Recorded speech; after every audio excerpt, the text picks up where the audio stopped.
حضرت ابو ہریرہ رضی اللہ عنہ نے بیان کیا کہ رسول اللہ صلی اللہ علیہ وسلم نے 10 صحابہ کی جماعت کفار کی جاسوسی کے لیے بھیجی۔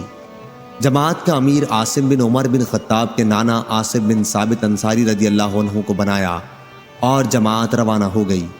جب یہ لوگ مقام ہدا پر پہنچے تو عصفان اور مکہ کے درمیان میں ہے، تو قبیلہ حذیل کی ایک شاخ بنو لحیان کو کسی نے خبر دے دی اور اس قبیلے کے 200 تیر اندازوں کی ایک جماعت ان کی تلاش میں نکلی۔ یہ سب صحابہ کے نشانات قدم سے اندازہ لگاتے ہوئے چلتے چلتے آخر ایک ایسی جگہ پر پہنچ گئے جہاں صحابہ نے بیٹھ کر کھجوریں کھائی تھیں جو وہ مدینہ منورہ سے اپنے ساتھ لے کر چلے تھے۔ پیچھا کرنے والوں نے کہا کہ یہ گٹھلیاں تو یثرب مدینہ کی کھجوروں کی ہیں، اور پھر قدم کے نشانوں سے اندازہ کرتے ہوئے آگے بڑھنے لگے۔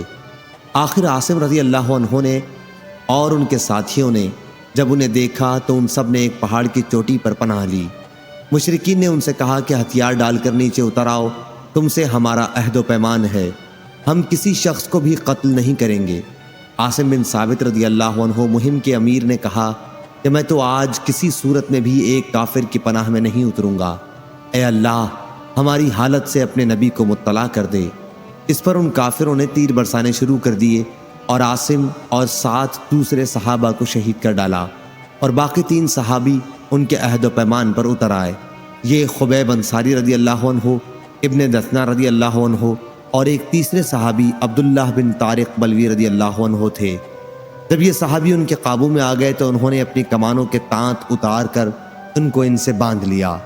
حضرت عبداللہ بن طارق رضی اللہ عنہ نے کہا کہ اللہ کی قسم یہ تمہاری پہلی غداری ہے، میں تمہارے ساتھ ہرگز نہ جاؤں گا، بلکہ میں تو انہی حضرات کا اسوہ اختیار کروں گا۔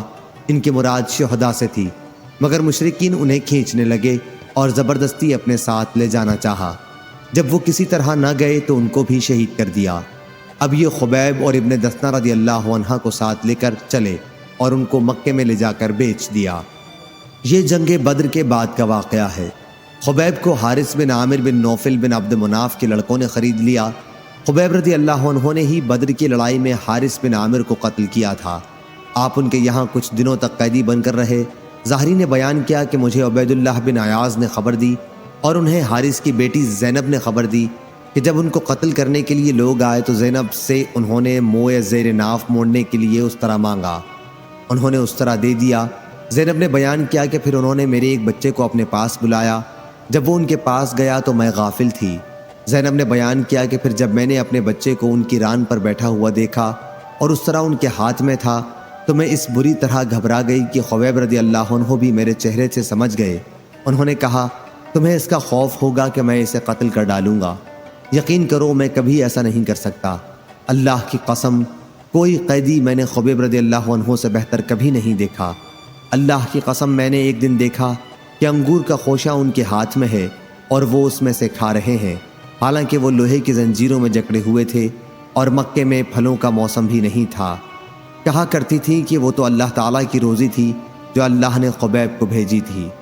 جب مشرکین انہیں حرم سے باہر لائے تاکہ حرم کی حدود سے نکل کر انہیں شہید کر دیں تو خبیب رضی اللہ عنہ نے ان سے کہا کہ مجھے صرف 2 رکعت نماز پڑھ لینے دو۔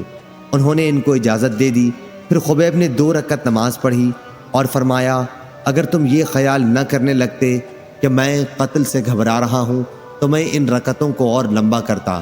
اے اللہ ان ظالموں سے ایک ایک کو ختم کر دے۔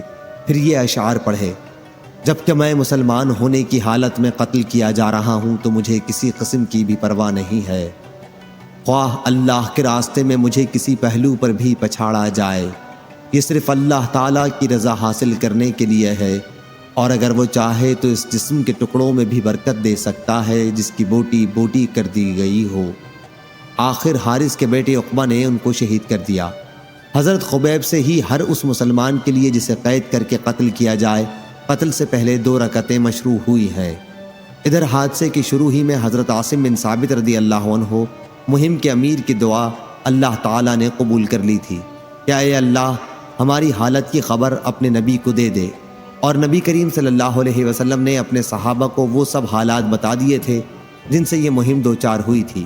کفار قریش کے کچھ لوگوں کو جب معلوم ہوا کہ حضرت عاصم رضی اللہ عنہ شہید کر دیے گئے ہیں تو انہوں نے ان کی لاش کے لیے اپنے آدمی بھیجے تاکہ ان کے جسم کا کوئی ایسا حصہ کاٹ لائیں جس سے ان کی شناخت ہو سکتی ہو۔ عاصم رضی اللہ عنہ نے بدر کی جنگ میں کفار قریش کے ایک سردار عقبہ بن ابی معیط کو قتل کیا تھا، لیکن اللہ تعالیٰ نے بھیڑوں کا ایک چھتا عاصم رضی اللہ عنہ کی نعش پر قائم کر دیا۔ انہوں نے قریش کے آدمیوں سے عاصم کی لاش کو بچا لیا اور وہ ان کے بدن کا کوئی ٹکڑا نہ کاٹ سکے۔ صحیح بخاری حدیث نمبر 3045۔